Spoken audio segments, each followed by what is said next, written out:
हैदराबादनंतर आता बंगळुरूमध्ये सुद्धा सरन्यायाधीश सूर्यकांत यांना काही विद्यार्थ्यांनी विरोध केलाय।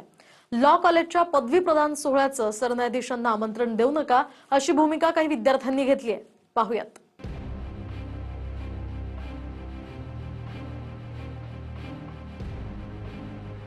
हैदराबादनंतर आता बंगळुरूमधल्या काही विद्यार्थ्यांनी देशाचे सरन्यायाधीश यांच्या पदवीप्रदान सोहळ्यामध्ये उपस्थितीला विरोध केलाय।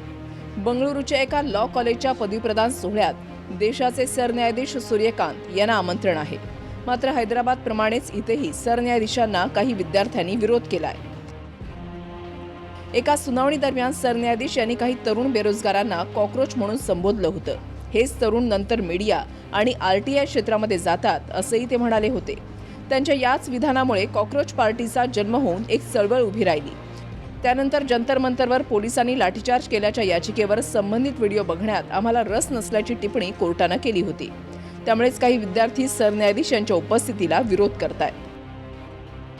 विशेष म्हणजे हैदराबादमधील काही विद्यार्थ्यांनी सरन्यायाधीशांच्या उपस्थितीला विरोध केल्यानंतर बार काउन्सिल ऑफ इंडियाने विद्यार्थ्यांची वकील म्हणून नोंदणी थांबवण्याचे आदेश दिले होते। त्यावरून वाद झाल्यानंतर संबंधित आदेश मागेही घेतले गेले। Bureau report TV9 Marathi.